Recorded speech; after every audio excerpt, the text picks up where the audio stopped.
जयकारा बोलो माता रानी का। जगत माई महामाई माँ भद्रकाली की जय बोलो। माता रानी के सांचे दरबार की जय बोलो।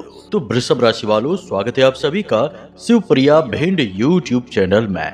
बंधुओं, जनवरी का यह महीना समाप्त हो रहा है और नया महीना फरवरी प्रारंभ होने जा रहा है। अब ऐसे में आपको करना है यह एक बेहद शुभ, पवित्र और ग्रहों के अनुकूल कार्य कि आपको कुत्ते को खिला देनी है यह एक छोटी सी चीज। बंधुओं, जब आप कुत्ते को यह एक छोटी सी चीज खिलाएंगे तो इससे आपकी कुंडली में इस महीने बनने वाली ग्रह दशाओं का आपको सीधा लाभ प्राप्त होगा। सबसे बड़ा लाभ आपको प्राप्त होगा शुक्र का और राहु का। शुक्र और राहु दोनों ऐसे ग्रह हैं, जब मिलते हैं तो जातक को रातों रात लखपति करोड़पति बना देते हैं।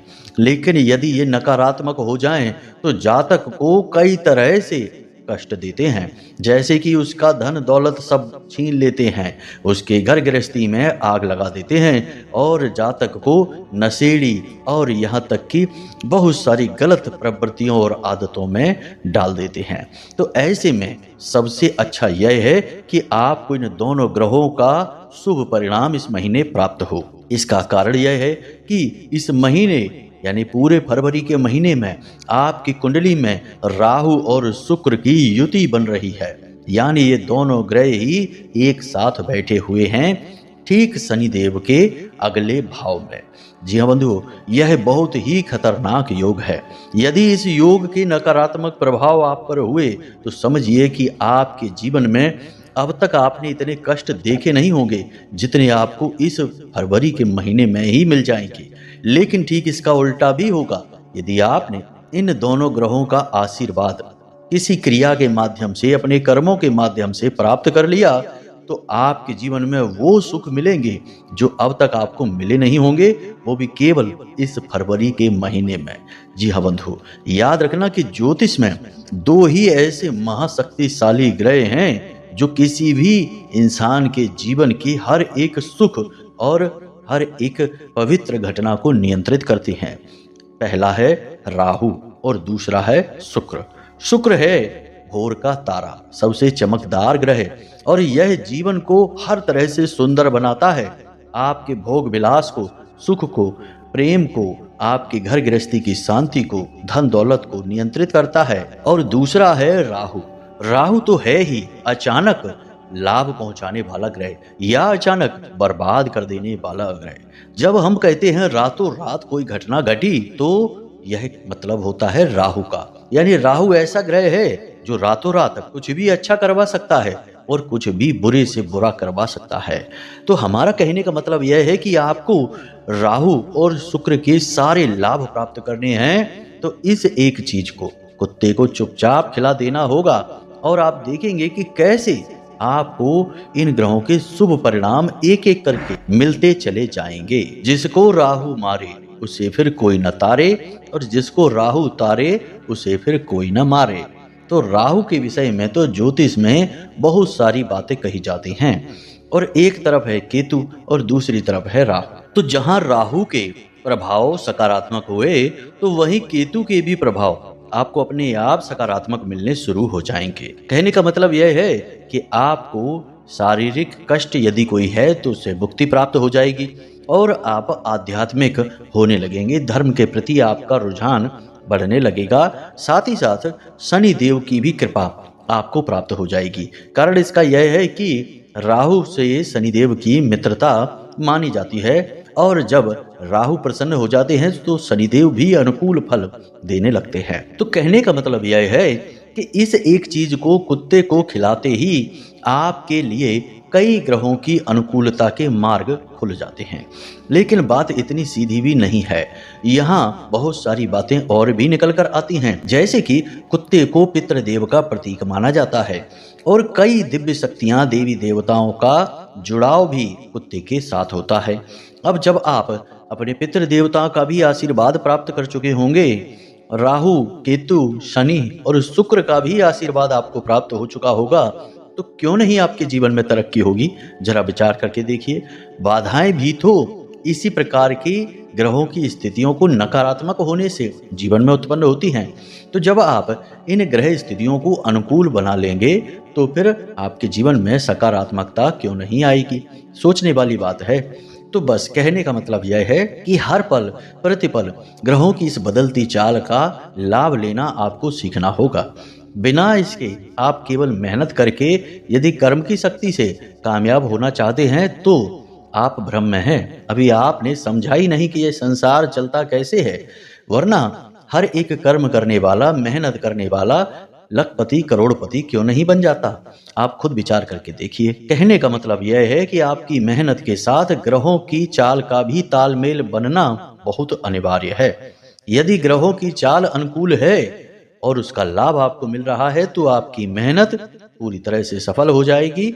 आप जो चाहे वह हासिल कर सकते हैं। याद रखना कि रामायण में भी एक जगह यह कथा आती है जब रावण ने सभी ग्रहों को एक ही सीध में हो जाने का आदेश दिया था, जब उसका पुत्र मेघनाथ इस संसार में आने वाला था, जन्म लेने वाला था, और वह सीध थी उसकी कुंडली का 11वां घर। तो इसका मतलब यह है कि रावण भी यह अच्छी तरह से जानता था कि ग्रहों की अनुकूलता जीवन को सार्थक बनाती है, और वह तो एक प्रकांड विद्वान भी था। तो इन बातों से आपको यह समझ में तो आ रहा होगा कि ग्रहों की अनुकूलता जीवन को आगे बढ़ाने के लिए, तरक्की हासिल करने के लिए, मन चाहे लक्ष्य हासिल करने के लिए बहुत अधिक आवश्यक है। तो इन्हें अनदेखी ना करें। जो बातें आज हम आपको बताने जा रहे हैं, इन बातों को पूरी गंभीरता के साथ समझें और हर एक बात को बारीकी से समझकर अपने जीवन में उतारें। ये आपके जीवन के लिए बनाई गई बातें हैं और पूरी तरह से शास्त्रीय पद्धति पर आधारित हैं, ज्योतिषीय आकलनों पर, गणितीय आकलनों पर आधारित हैं। तो आप यदि इन्हें नहीं देखेंगे तो फिर क्या देखेंगे, क्या समझेंगे। जब जीवन अस्त व्यस्त पड़ा है तो उसे ही पहले संवारना होगा, बाद में अन्य चीजों के विषय में विचार करना होगा। आपके लिए पहली प्राथमिकता है कि अपने जीवन को सन्मार्ग पर लेकर आइए, जहां आपके पास सभी सुख हो। पहला सुख है निर्मल काया, दूजा सुख है घर में माया। और ऐसे 7 सुख बताए गए जिसमें कि हमारा संतान हमारी आज्ञाकारी हो, जहां परिवार में सुमित रहती हो, शांति रहती हो, और ऐसे ना जाने क्या क्या। तो संपूर्ण सुख आपको प्राप्त हो, तब आप एक कामयाब जीवन जिएंगे। तो उम्मीद करते हैं कि आपने हमारी सारी बातें अब समझ ली हैं। अब आप गहराई के साथ ध्यान से इस कार्यक्रम को अंत तक अवश्य देखेंगे। चलिए बंधुओं, माता रानी को याद करते हुए इस कार्यक्रम की शुरुआत करते हैं। कमेंट बॉक्स में पूरे भक्ति भाव के साथ लिख डालिए, जय मां भद्रकाली कृपा करो। एक बार नहीं 3 बार लिखना। महामाई इतनी दयालु है कि आपके ऊपर निश्चित कृपा करेंगी। इसी के साथ साथ बंधुओं, आपसे एक निवेदन है कि यदि आप इस चैनल कार्यक्रम पर पहली बार आए हैं तो इस चैनल को सब्सक्राइब कर लें। बगल में जो सब्सक्राइब का निशान है उसे अभी दबा दें। इसी के साथ साथ कमेंट बॉक्स में लिख दें कि मैं भी माई के परिवार का हिस्सा हूं। ऐसा आप अवश्य लिखें। ऐसा लिखने से, चैनल सब्सक्राइब करने से आप महामाई के दिव्य परिवार के सदस्य बन जाएंगे, धाम से जुड़ जाएंगे, और फिर महामाई की सीधी कृपा आप तक पहुंच जाएगी, क्योंकि आप तो परिवार के हिस्से बन चुकी हैं। तो जल्दी से कमेंट बॉक्स में लिखिए, मैं भी महामाई के परिवार का हिस्सा हूं। फिर कार्यक्रम में आगे बढ़ते हैं। कब आप जीवन में तरक्की करेंगे, कब आपके जीवन में बाधाएं आएंगी, कब रोग आएंगे, कब दुर्घटना होगी, कब आपकी संतान होगी, कब आपका विवाह होगा, ये सारी बातें जानने का क्या तरीका है। अक्सर लोगों के मन में यह उत्सुकता रहती है, या फिर जीवन में इतनी उथल पुथल क्यों है, परेशानियां क्यों हैं, क्यों हर पल केवल और केवल टेंशन है, कोई भी काम कर लो उसमें कामयाबी नहीं मिलती है। इन सब का कारण बताना और उनका समाधान कहां से प्राप्त होगा। केवल एक ही मार्ग है, आपकी कुंडली। आपके पैदा होते ही आपके पूरे जीवन की कहानी ग्रह नक्षत्रों के आधार पर लिख दी गई है। आपके जीवन की एक सिंगल घटना भी उस कुंडली के दायरे से बाहर नहीं जाएगी। यदि आपको भी अपने जीवन में श्रेष्ठ मार्गदर्शन की तलाश है और जीवन की समस्याओं का कारण जानना है, तो नंबर हमने दे रखा है वीडियो में। इस नंबर पर फोन करिए। 10 बजे से 4 बजे के बीच कभी भी फोन करके अपनी डिटेल बताइए। एक छोटी सी दक्षिणा के साथ अपनी कुंडली का श्रेष्ठतम आकलन करवा डालिए। अब बंधुओं, ध्यान से समझिए, जब इंसान का समय बदलता है तो उसे अपने आचरण भी बदलने चाहिए। कुछ ना कुछ उसे अपने जीवन में इस प्रकार के कार्य करते रहने चाहिए जिसका उसे लाभ प्राप्त होता रहे। और जीव जंतुओं के माध्यम से चीजों को उपभोग कराकर हम बहुत सारे ग्रहों को अपने लिए अनुकूल बना सकते हैं। जैसे कि गाय को भोजन कराने से लगभग सभी ग्रहों के अनुकूल फल प्राप्त किए जा सकते हैं। फिर चाहे बृहस्पति हो, चाहे शुक्र हो, चाहे सूर्य हो या कोई अन्य ग्रह ही क्यों ना हो, लेकिन कुछ ऐसे ग्रह हैं जो गाय को संतुष्ट करने से, भोजन कराने से भी तृप्त नहीं होते हैं। उन ग्रहों को संतुष्ट करने के लिए कुत्ते का विधान शास्त्रों में दिया गया है। और पितृपक्ष में तो 5 प्रकार के जीवों को भोजन कराने की बात कही गई है, जिसे पंच बलि दान कहा जाता है। और इस दान का महत्व इतना अधिक है कि इससे जातक की 7 पीढ़ियां भी तृप्त हो जाती हैं, मुक्त हो जाती हैं। तो कहने का मतलब यह है कि जीव जंतुओं को भोजन करा के हम ना केवल अपने पाप कर्मों को काट सकते हैं, बल्कि नए पुण्य कर्म अपने लिए उत्पन्न कर सकते हैं, अपने प्रारब्ध को सुधार सकते हैं। जी हाँ बंधु, तो बस अब ध्यान से सुनिए। दोस्तों, अक्सर आपसे लोग जलते हैं, आपके ऊपर काली नजर, बुरी नजर, या फिर यूं कहा जाए कि आपको परेशान करने के लिए कुछ न कुछ छोटा मोटा उपाय, तांत्रिक टोटका क्रिया कुछ न कुछ तो करवाते ही रहते हैं। अब इसका नतीजा यह है कि आप हमेशा परेशान रहते हैं, हमेशा किसी न किसी प्रकार की उलझन दुविधा में आप फंसे रहते हैं। तो अब इसका समाधान क्या है, कैसे आप हर वक्त अपनी रक्षा कर पाएंगे? तो आपको हम बता दें दोस्तों, एक बेहद ही शक्तिशाली उपाय है। आप क्या करें कि एक काला कुत्ता ढूंढें, आपकी गली में होगा, कहीं आपके आसपास होगा, और उस काले कुत्ते को आटे की एक रोटी बनानी है और उसमें आटे की लोई बना सकते हैं या रोटी बना सकते हैं। जो भी कुत्ता खा ले वैसी कोई चीज आप बनाएं, लेकिन आटे से ही बनाएं। आटे में आप इन चीजों को मिलाकर खिला दें, और जब आप खिला दें तो उस समय भैरव से यह प्रार्थना करें कि आपकी हर एक नकारात्मक काली शक्ति से रक्षा करें। अब आप अपनी जीवन भर की सुरक्षा का और अपने परिवार की सुरक्षा का कार्यभार भैरव को समर्पित करते हैं और उनकी सेवा के लिए कुत्ते को ये चीज खिला रहे हैं। ध्यान से सुनिए चीजें क्या हैं। आपको आटे में मिलाना है थोड़ा सा सरसों का तेल, चाहे 2 बूंद ही मिला देंगे तो चल जाएगा दोस्तों। थोड़े से काले तिल और उड़द की दाल। जी हाँ दोस्तों, थोड़ा थोड़ा मिलाना है, भर के मत मिलाइए, नहीं तो कुत्ता खाएगा नहीं। तो आप थोड़ा थोड़ा ही मिलाइए, मन में भैरव का सुमिरन करते जाइए और एक छोटी सी लोई बनाइए, और उस लोई से रोटी भी बना सकते हैं आप, या फिर लोई यदि कुत्ता खा लेगा तो बहुत अच्छी बात है। अब आपको क्या करना है, ध्यान से समझिए। आपको शाम को 7 बजे के बाद अपनी ही गली में अपने दरवाजे पर कुत्ते को बुलाना है और उस कुत्ते को यह खिलाना है। अब जब आप यह सामग्री उस कुत्ते को खिला रहे हो, तब आपका मुख ईशान कोण की ओर होना चाहिए। ईशान कोण यानी कि पूर्व और उत्तर दिशा के बीच वाली दिशा में। जी हाँ दोस्तों, इसे कोण कहते हैं, यानी कि कोना। तो इस कोने की तरफ आपका मुख होना चाहिए और आप कुत्ते को यह खिला दें। अब कोशिश यह करें कि ऐसी क्रिया करते समय कोई आपको टोके नहीं, कोई आपको देखे नहीं। आप रात में कितने भी समय इस क्रिया को कर सकते हैं, जरूरी नहीं कि 7 या 8 बजे ही करें। आप 9, 10, 11, 12 जब भी आपको ठीक लगे इस क्रिया को कर सकते हैं। बस कोशिश करें कि कोई आपको देखे ना और कोई आपको टोके ना। दोस्तों याद रखना कि उपाय चाहे कितना ही छोटा हो या बड़ा हो, वह सफल तभी होता है जब उसे छुपा कर रखा जाता है। समझें, जोग जुगत और मंत्र उपाऊ फल है तभी जब करें तुराऊ, यानी कि जितना आप छुपाएंगे उतना ही जल्दी फलित होगा और शक्तिशाली फल देगा। तो इस क्रिया को आप ज्यादा नहीं तो महीने में 1 बार अवश्य किया करिए दोस्तों। अब ऐसा तो नहीं है कि 1 बार कर लेने से जीवन भर की गारंटी मिल जाएगी, नहीं, ऐसा नहीं होता है दोस्तों, क्योंकि समय समय पर नकारात्मकता आपको घेरेगी और आपके उपाय की शक्ति कमजोर पड़ती जाएगी। दोस्तों दवाइयाँ भी तो आपको बार बार लेनी पड़ती हैं। ऐसा तो है नहीं कि आपने 1 बार बुखार की दवाई ले ली तो अब जीवन में कभी बुखार आएगा ही नहीं। उस समय आप ठीक हो जाएंगे, लेकिन हो सकता है कि कुछ दिन बाद, कुछ महीनों बाद या फिर 1-2 साल के बाद ही आपको बुखार आए। तो जब बुखार आएगा आपको फिर से दवाई लेनी पड़ेगी। तो इसी प्रकार उपाय भी आपको बार बार करते रहना होगा। अब आप इसको महीने में 1 बार करें, यदि हो सके तो हर एक रविवार को करें तो सर्वोत्तम है, और नहीं तो फिर महीने में 1 बार किसी भी रविवार को आप करें, सर्वोत्तम फलदायी रहेगा। इसी के साथ साथ दोस्तों अब हम आपको बताएं कि आपको आकस्मिक लाभ चाहिए। जी हाँ दोस्तों, ऐसा लगता है जैसे कि पूरी दुनिया आपके पीछे पड़ चुकी है। हर काम में आपको रुकावटें आ रही हैं, आपके बनते हुए काम भी बिगड़ते चले जा रहे हैं।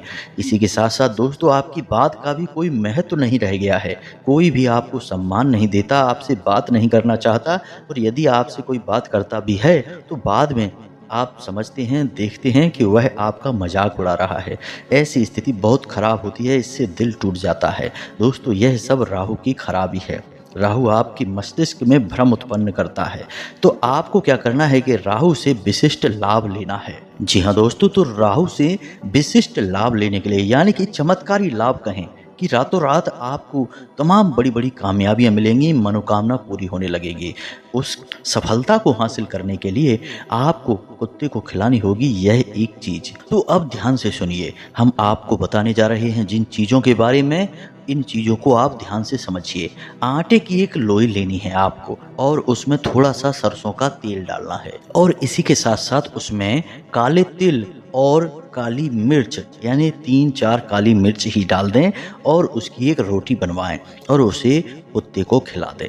अब इसमें भी आपको याद यह रखना है कि यह कुत्ता काला ही होना चाहिए। जी हाँ दोस्तों, काला या सफेद होगा तब भी चलेगा, क्योंकि वह राहु और केतु दोनों का प्रतीक होता है।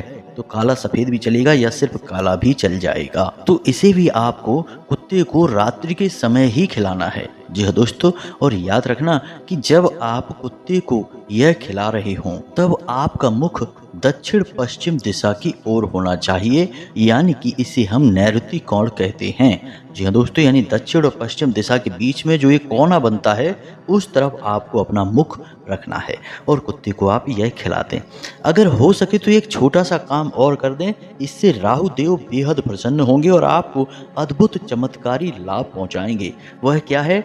एक छोटा सा लोहे का छल्ला लेना है दोस्तों। शुद्ध लोहे का छल्ला होना चाहिए, स्टील का नहीं होना चाहिए, किसी भी अन्य धातु का नहीं। लोहे का छल्ला आपको लेना है और उसे काले रंग के एक धागे में पिरो देना है। छोटा सा ही छल्ला लेना है, ज़्यादा बड़ा लेने की ज़रूरत नहीं है, और उसे काले धागे में पिरो देना है। और उसे काले धागे में पिरोने के बाद आप जब कुत्ते को रोटी खिलाएंगे तो उसके बाद उसके गले में यह धागा बांध देंगे। धागा ढीला बांधना है दोस्तों, इतना अधिक मजबूती से मत बांधना कि कुत्ते का दम ही घुट जाए। बहुत ढीला बांधना दोस्तों, बस यह क्रिया आपको करनी है। ऐसा करने से राहु देव बेहद प्रसन्न होते हैं और आपको बेहद ही शुभ परिणाम देंगे दोस्तों, इस बात की गारंटी है। अब यहाँ पर आपको ध्यान यह देना है कि 4 दिनों तक कुत्ते के गले में वह लोहे का छल्ला डला रहे, और उसके बाद आपको वह छल्ला उतार लेना है, और उसके बाद आपको वह छल्ला अपने दाहिने हाथ की मध्यमा उंगली में पहन लेना है, यानी कि बीच की उंगली में। जी हाँ दोस्तों, आप ऐसा कर सकते हैं कि बाजार से कोई छल्ला लाएं जो आपकी मध्यमा उंगली के साइज का हो, और उसी छल्ले का आप यह प्रयोग करेंगे। दोस्तों यकीन मानिए कि इस प्रयोग को आपको केवल एक बार करना है, इसका जीवन भर आपको लाभ प्राप्त होता रहेगा। कुत्ते को वह रोटी और वह सामान आप हर एक सोमवार के दिन खिलाएं। आप चाहें तो महीने में एक सोमवार के दिन भी खिला सकते हैं, लेकिन इस उपाय को आप जीवन में एक बार भी कर लेंगे तो आपका जीवन बदल जाएगा। ऐसे ऐसे लाभ आपको प्राप्त होंगे जैसे कि आपने कभी देखे भी नहीं होंगे, मन में कभी विचार भी नहीं किया होगा। जी हाँ दोस्तों, राहु को चमत्कारी ग्रह कहा जाता है, और यह रातों रात चमत्कार करने के लिए ही मशहूर है, या यूं कहें कि बदनाम है, क्योंकि लोग इससे डरते हैं। लेकिन इसके फायदे क्या हैं, इससे लाभ कैसे ले सकते हैं, इसके बारे में लोग नहीं जानते हैं। आप इसे हमारे कहने से एक बार करके देखिए। सारे विधि विधान को अच्छी तरह से समझ लेना, गलती मत करना, और याद रखें कि हर उपाय में एक ही शर्त है कि कोई आपको टोके ना और कोई आपको देखे ना। जी हाँ दोस्तों, इस बात का विशेष ख्याल रखना है, और सारे उपाय आपको रात्रि में करने हैं। अब रात्रि में उपाय क्यों किए जाते हैं, यह भी प्रश्न आपके मन में उठ सकता है। तो दोस्तों हम आपको बता दें कि हमारे हिंदू धर्म में एक विशेष मान्यता है कि रात्रि में माया का प्रभाव कम होता है। उस समय मानव यदि कोई साधना करे, कोई उपाय करे, कोई पूजा पाठ करे तो उसे विशिष्ट फल प्राप्त होते हैं। तो अब बात करते हैं तीसरे महा उपाय की, जो आपको करना है कुत्ते के साथ। पितरों से जुड़ा हुआ है यह उपाय। दोस्तों ध्यान दें, एक रोटी कुत्ते के लिए बनवाएं और उस रोटी के आटे में आपको क्या क्या मिलाना है इसका ध्यान रखें। थोड़ा सा तिली का तेल मिलाना है आटे में आपको, चाहे 4 बूंदे ही मिल पाएं। थोड़े से काले तिल मिलाने हैं और थोड़ा सा गुड़ मिला लेना है। बस इतनी चीजें आपको उस आटे में मिलानी है और उस आटे की रोटी बनाकर आपको कुत्ते को खिला देनी है। याद रखें कि जब आप कुत्ते को यह रोटी खिला रहे हो तो आपका मुख दक्षिण दिशा की ओर होना चाहिए।